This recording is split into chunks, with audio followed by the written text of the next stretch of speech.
Welcome to Startups Decoded, where we uncover what it really takes to build and scale startups. I'm Andy Walsh, founder and strategist. Each week we will bring you actionable insights and real stories. Let's dive in. Hello and welcome back to Startups Decoded. Today I have Andy Miller, who is the co-founder and CEO of Heaps Normal, a beverage company specialising in non-alcoholic beer, but doing a lot more. And we'll let him explain a little bit about that and what he's into. But first, I'd love to welcome Andy to the show. Hey, Andy. Thanks for having me. Andy's for days. Yeah, it's going to get very confusing. It is. I have a lot of Andys in my network, but I'm not allowed to have a favourite, but I'm going to make you my favourite Andy. Favourite for the next hour at least. Yeah, absolutely. That's what I tell every Andy. But today we're here to talk about Heaps Normal, which is your beverage company. To kick off, before we go into what you're doing, I'd like to be able to understand people's background and what led them to what they're doing. You're a startup that it's in very much in the scale phase right now, so you've gone through a lot of iterations, but any founder that starts a business typically has an interesting path before that as far as experiences, insights, problems that they observe, etc. So I'd love to be able to sort of explore that at the start as far as where you came from a career perspective.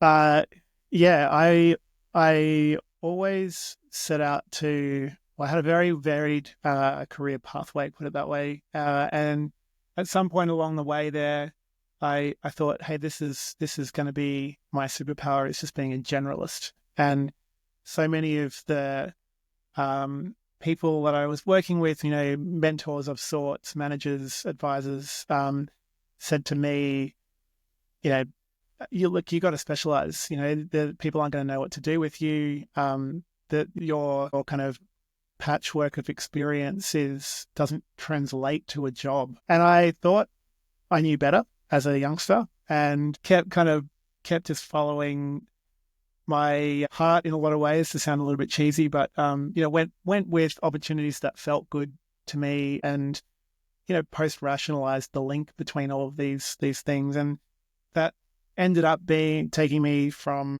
working in a creative agency on the account side into the creative side, then into a media business at Triple J in Sydney, then into TV, and then over to China, into music, and then into activism through working with Greenpeace, which felt like a very left-hand sort of turn. But I post-rationalized that at the time by saying, that Greenpeace was kind of like the Ogilvy of the NGO world. And so it was this opportunity to scratch an itch that I had for a long time to really do something that had meaning and purpose and was contributing something good to the world. And then my focus eventually came down to strategy. And when I came back to Australia, I had a really great opportunity at a small agency called Pollen Digital to really get rid of any people management responsibilities, work with a really talented team, doing really interesting work that was not just creating banner ads. It was creating really interesting business solutions and creative projects, and just focus on building that craft. And so strategy became that focus. But I think, again, in hindsight, I reflected that on the idea, at least for me, that I felt like to be really good at strategy and to have the perspective and the context, you've got to have some of these different experiences. And that might be studying something like, studying art history or something completely unrelated to advertising and communications. So whether it's that or whether it's just, different jobs in different industries, I feel like to really have that interesting perspective that you can bring to strategy, you really need to be drawing on something outside of just that agency world that is easy to get swept up in. That resonates so much with me. I've had similar feedback in my career as far as changing direction, going into different lanes, but I look back now and I don't think I could do what I do now if I hadn't had that breadth of experience. And I think you hit on a theme there, which I'd love to be able to explore further, which is around that seeing the world through different lens in the challenges that you face, and whether you're on agency side, you're on client side. Like Greenpeace obviously is such a different experience than working for a big commercial company. And if you were to put everything that you've done historically into a pot, I can see a very direct and linear sort of outcome with what you're doing now with Heaps Normal. And I didn't know the Greenpeace story, so I'm glad that I know that about you now. But you can see that come through in the culture and the purpose and what you're doing. It's more than just a product that you're creating. I feel like there's a much bigger story to Heaps Normal. Yeah, it was. I just had this moment really shortly after going to market publicly with Heaps Normal. And I was just sitting back asking myself, how the hell did I get here? And it occurred to me, it was a really nice feeling, actually, because I was thinking back over the answer to that question and going through all of these jobs that I had and all of these things that people had said to me along the way about, whether it was this decision or that decision was a good idea or not such a great idea, or where I should be going. And there was this moment of just clarity and validation that every single thing that I had done prior had set me up to be exactly where I am right now. And that was a nice feeling, but I think it also, for me, told me that this Heaps Normal is again, it sort of feels like such a cliche, but like feels like my life's work. It feels like everything that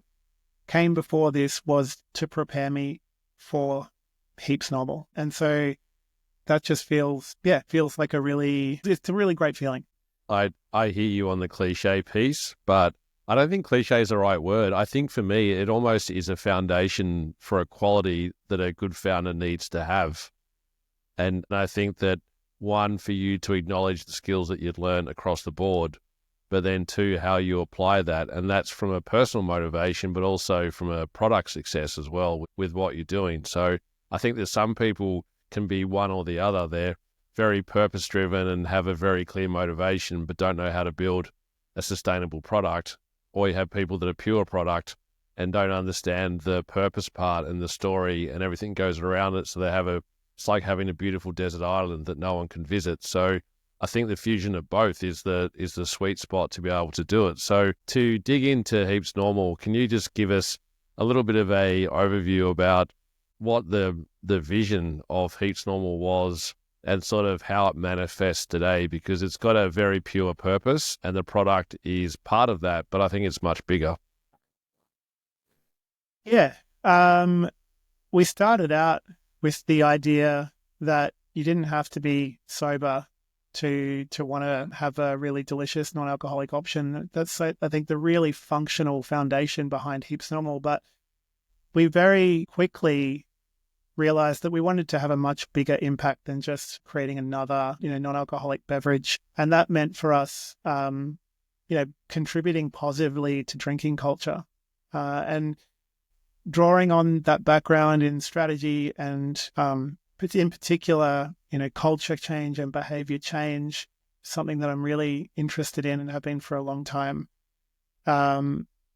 We realized that you don't ever change someone's behavior, let alone make a culture change that happens over a long period of time by telling people what they should and shouldn't do. Just like the young me who couldn't be told that I needed to specialize on something. And so for us, it really became our unique position in the market. And it's not unique anymore. And we've moved on and evolved from this positioning. But at that time, it was really about not preaching sobriety. We noticed at that time that every non-alcoholic drink on the market, and there were some good ones, and we certainly weren't the first, but every non-alcoholic drink at that time was really focused on speaking to an audience that was already sober or abstaining. And we just thought that audience, while being a very important audience for a non-alcoholic drinks company, they already know exactly. They already know about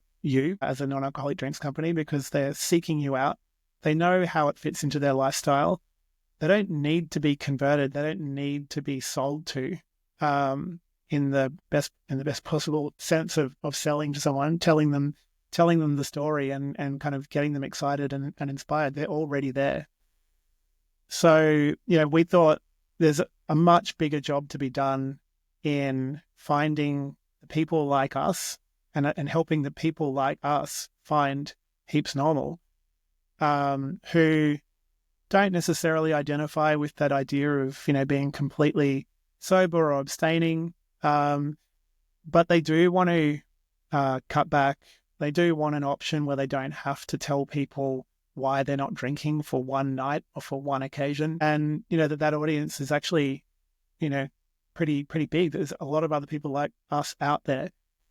And I think the thing that surprised us was just how many people fall into that boat. Yeah, and I look at the difference, and I'm in New York now, and you're in Australia, and the drinking culture is very different, and the legacy of drinking culture, which I assume came from England with Australia, and then continued through, and Australia has taken it on in its own version, and I think changing that is a huge shift. So having a product available that allows people to participate in a way where no one's making judgment and you still feel like you're having a great product experience changes it. And it's only and I don't know the category as well as you, but as far as the history, like a 0% or not alcoholic beer is pretty fresh as far as like the category and market share and that choice. So it's one, having the product availability, but it's two, also the social stigma that goes around that. So in the work that you've done, actually, one quick question, how long has Heaps Normal been alive for?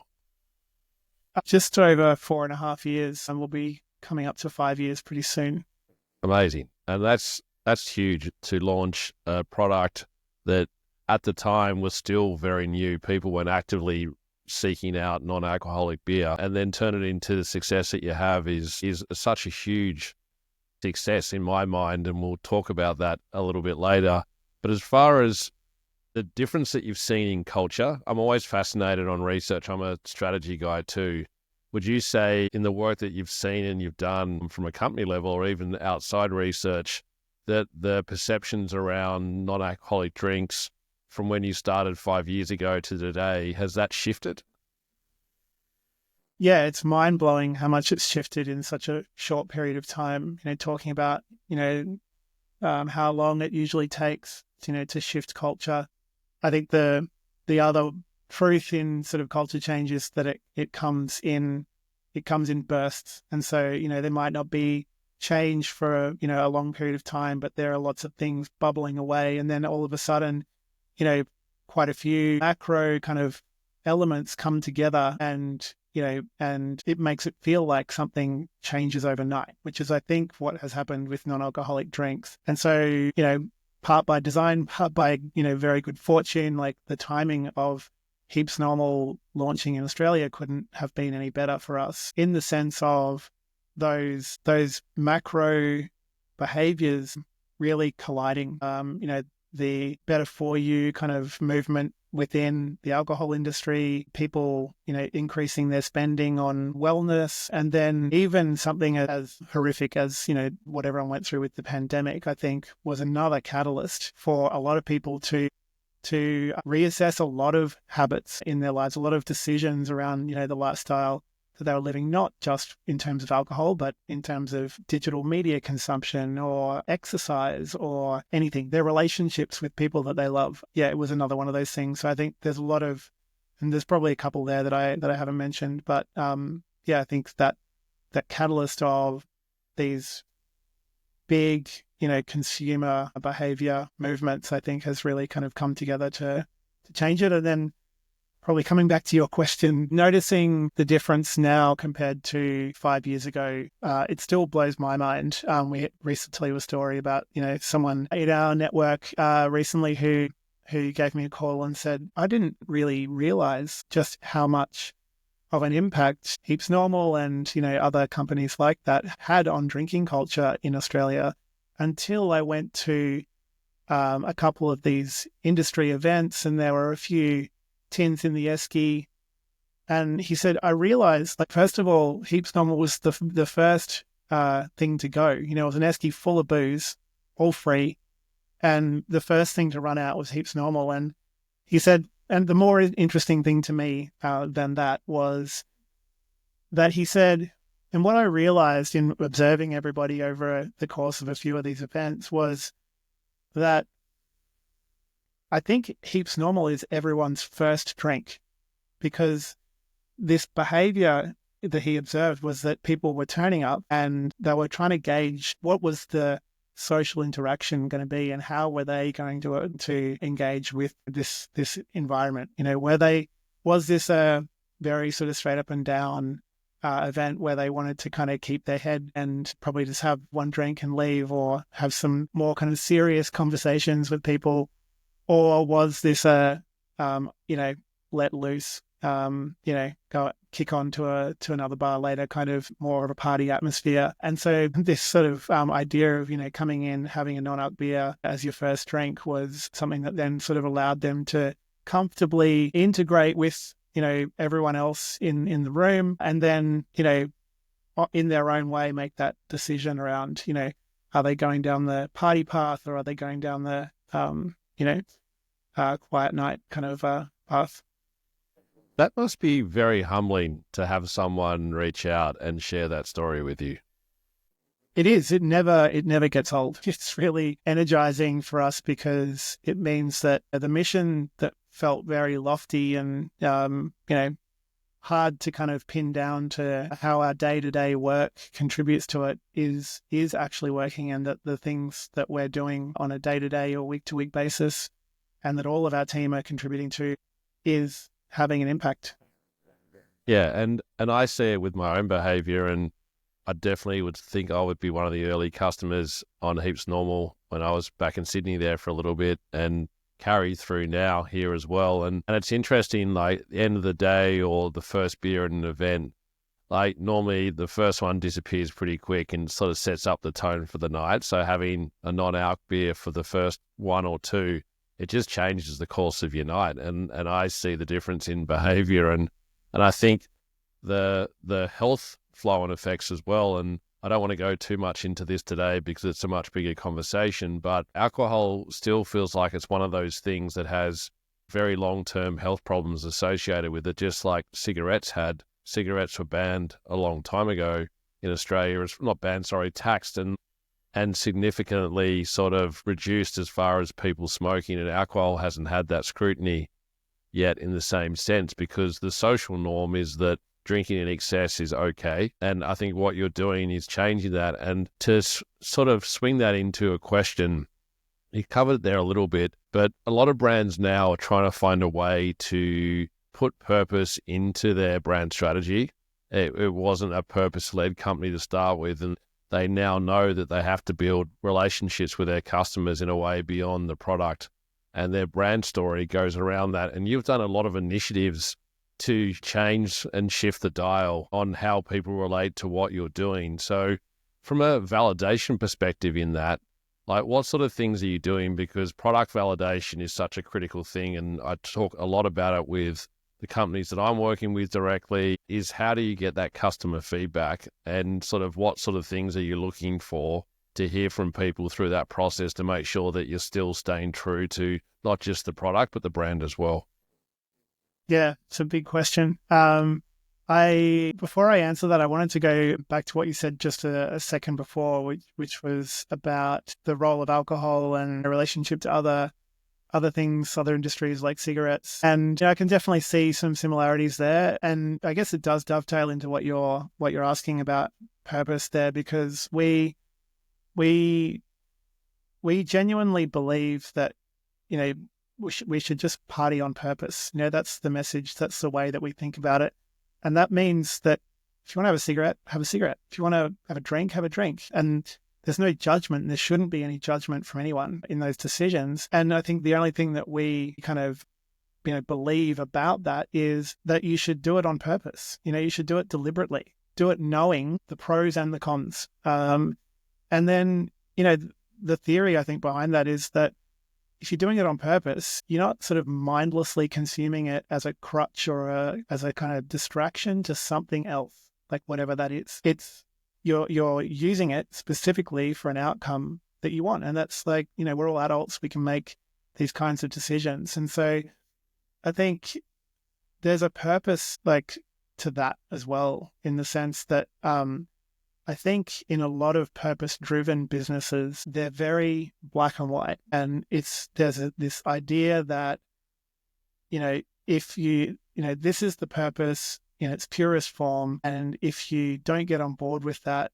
if you're diluting that, then it's a slippery slope, and we're not going to get to where we need to get to it. Whether it's changing drinking culture or whether it's addressing climate change. And I genuinely believe, and I think what I've learned in particular over the last 4.5 years is that's not true. What that does, by taking that hard line, it just prevents people from getting on the journey with you. And the most important thing to change drinking culture, or to address single-use plastics or obesity or sugar or climate, is to get people on the journey. If they don't start, and if you kind of create a hard line, they're going to create a wall too on their side. And you're just going to keep banging your heads together and really, not get anywhere, and you're going to waste a lot of time. So that's what we've learned about it. And I think it's what we've learned about taking that position,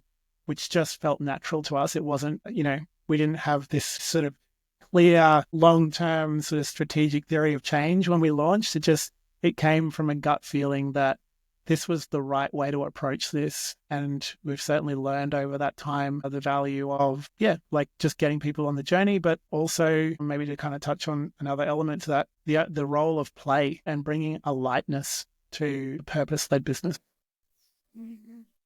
Yeah, nice. And I think within that too, the way that you show up reflects that very directly. And if you think about the growth of the 0% category, I look at someone like Heineken, who's part of the F1. They have huge distribution globally, massive marketing budgets, etc. So for them, it's the distribution part of it opens up doors immediately.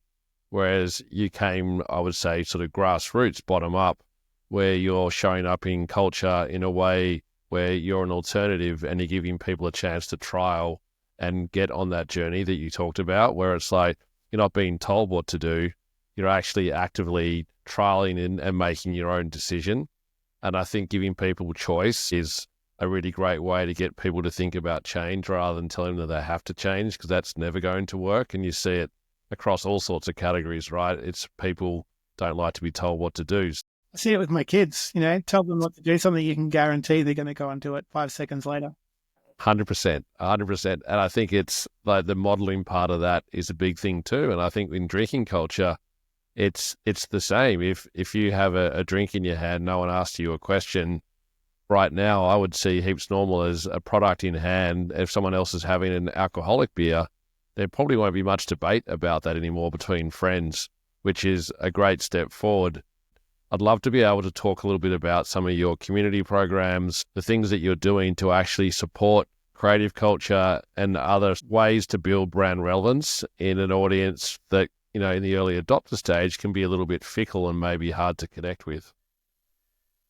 Yeah, a recent example that comes to mind is creating Heaps Normal records. Kind of, it might seem like a bit of a left of field kind of thing to do for a non-alcoholic beer company, but for us, it was. Maybe to answer your question directly first, we believe that to make that genuine connection, you've actually got to be offering something to your community, not trying to push a message onto them. And so for music fans and for musicians and the music community, we noticed that there was this gap where, big record labels, weren't able to fulfill it. It wasn't really their role. And there were a lot of, great artists and musicians and records that weren't being made. And so really more difficult now than it ever has been for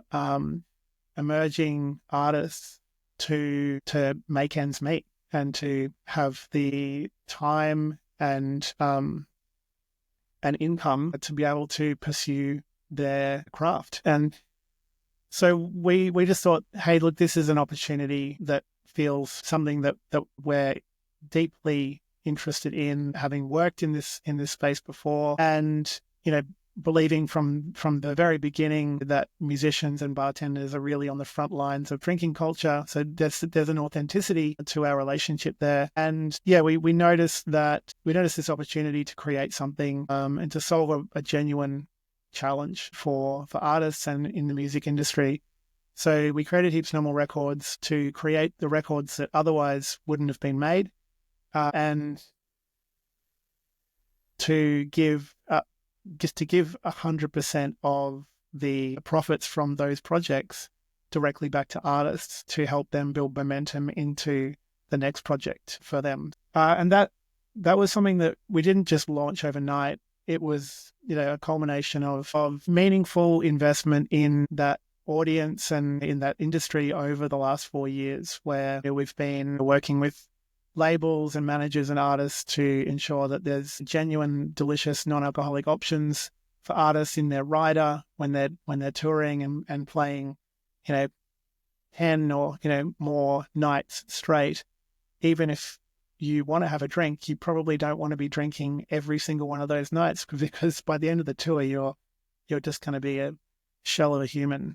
So at least that would be my experience, and an experience that we've heard a lot from artists that are in our circles. So I think that supporting or donating to Support Act and working with them, got a long standing partnership with them, and then music venues as well is probably another really important channel that we've been just investing in because we believe in it over the last 4.5 years. So then we noticed an opportunity to bring all of that together under this umbrella of Heaps Normal Records, and take it to another level.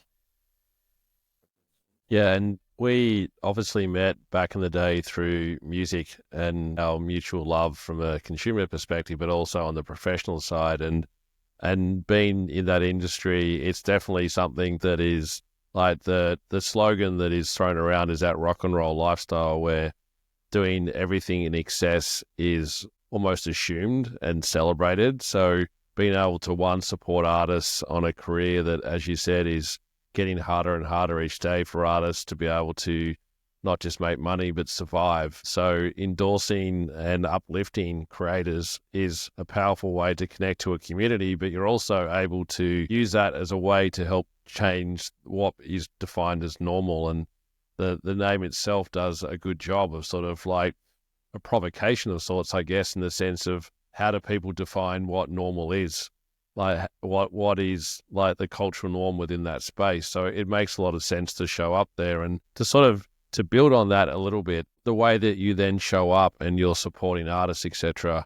When you're then thinking about how you tell that story to a wider audience, because obviously part of that is the artists themselves getting the benefit, but do those partnerships then become part of your storytelling and campaigns from a brand level?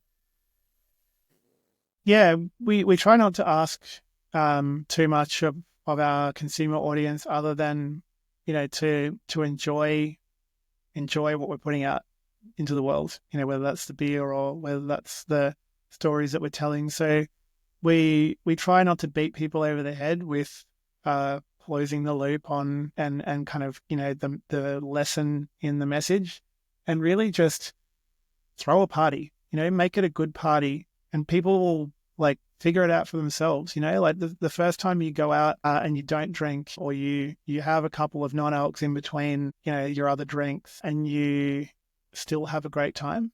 I think that's when the penny drops for a lot of people, and they realize that, I can still be my authentic, fun, joyful, crazy, creative, whatever it is for you, self.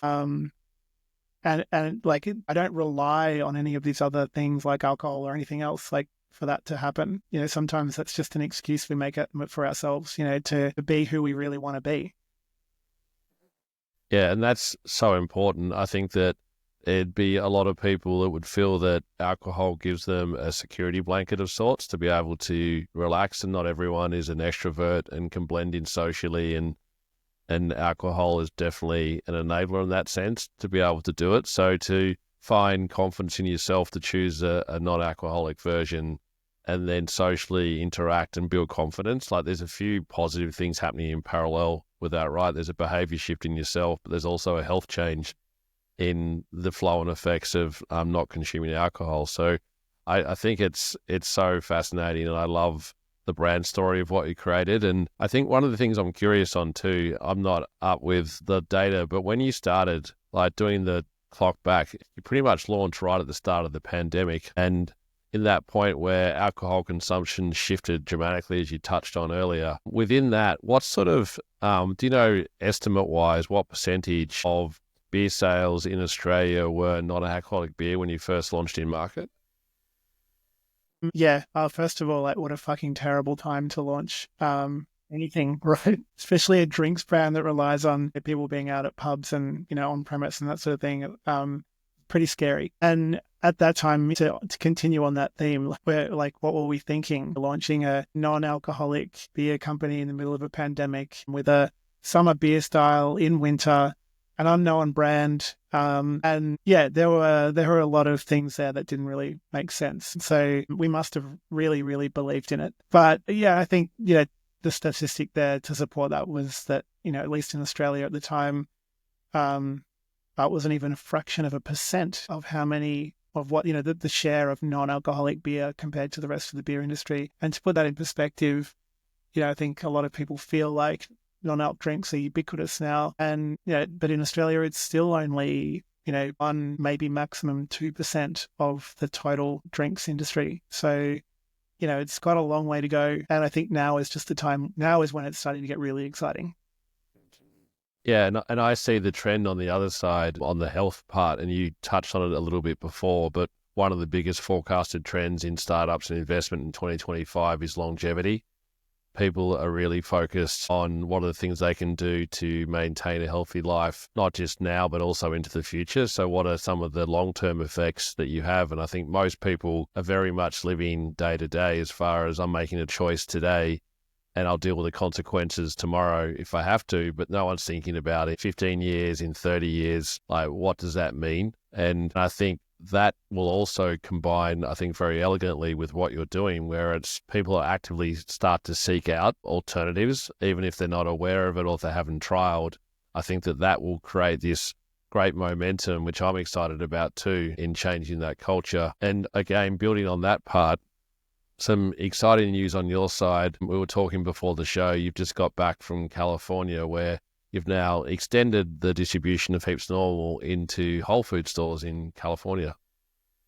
Yeah, we're pumped. Whole Foods is such an exciting business. It's incredible, sitting down with some of their team to learn just like, a business of their size, how well they've been able to continue to carry through the values of that business that they started with. It's really, really, truly incredible and inspiring, all the way down to, just how seriously they take bringing in new brands and products into their range. We went through a series of like intense interviews with a panel of buyers at Whole Foods to unpack not just the details of the product, but everything else that we're doing outside of that as a business, from B Corp certification to 1% for the planet, and the Heaps Normal records, and other kind of brand and creative initiatives that are going on behind the scenes, how we're supporting our local community and that sort of thing. Those things really carry weight for them, and I was really surprised is probably the wrong word, but just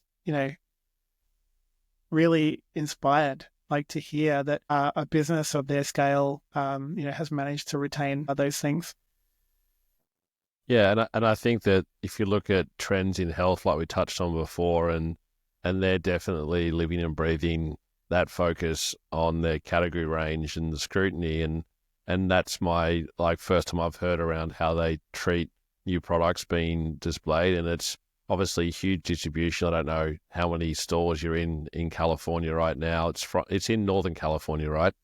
Yeah, we're trying to be really focused about our entry into the US. It's such a huge market, and yeah, we just want to make sure that we're doing it right and having a meaningful impact wherever we go. So yeah, I think eventually we hope to be available across the US, but we're just starting small, and I think things like genuine relationships don't scale, so we're doing that at the pace that we can maintain those kinds of yeah. Yeah, that makes sense. And my experience here is that distribution in the US is very different. In Australia, you have a lot of major chains that have national distribution, and one partnership can open and access so many stores at scale. So those relationships and partnerships are obviously very important from a distribution. But here, there are no chains like I'm in New York, and it just doesn't exist. There's no bottle shop chain. So you're selling to a lot of independent owners across different locations. So that the time involved to do that is very different compared to Australia. But I also think that as an Australian living in America, there's a lot of people who have a soft spot for Australia and our culture. And it will be interesting to sort of see the uplift on that in California and nationally. And selfishly, I'd love to see it here in New York. And told me just before the show that I can actually go to Old Mate Bar in New York City and get myself a Heaps Normal, which is going to be a destination for me this weekend for sure. Yeah, well, hopefully they've restocked the bar after their launch. I think they was publicized recently that they drank the bar dry on their launch, which I'm going to assume included drinking Heaps Normal dry as well. That's a positive story. And New York City, it's a city unlike any other as far as groundswell and how getting it in the right hands and getting people trialing can create a movement in its own right. And I think the way that you're built your brand and the product side by side with their own unique sort of view on the world, I think will resonate a lot with New Yorkers as well. So I'm super excited for you guys. Anything that's coming up for you in 2025 that you're excited about that you can talk about, from product initiatives to anything that's happening on the brand side or label side? Any artists we should keep an eye out for? Yeah, we're working on another Heaps Normal record release, our second release at the moment. So we'll be able to share more about the artists that we're working with there very soon. As we've talked about, we're on the ground in the US now, and we're really excited to be getting stuck into the hospitality industry over there. We met, a lot of incredible chefs and bartenders in Northern California that we're going to be collaborating with on merch and events in the near future. Yeah, the other one, I suppose, is we're getting very close, probably not speaking out of turn, but we're getting very close to launching in the UK as well. So that's going to be coming in the next few months. That's huge. And that's no mean feat as an independent brewer out of Australia to open up that distribution. And I think, again, the Australian culture helps, but I think what you've created as a brand is going a long way to be able to do that. So that's super exciting. And I love the brand too. Like anyone, I encourage you to look up Heaps Normal. Their little icon they have, which is a little brain, is super cute. And I think it makes sense that people want to collaborate on merch. It's quite a standout piece, and I would wear it myself. So I love that character.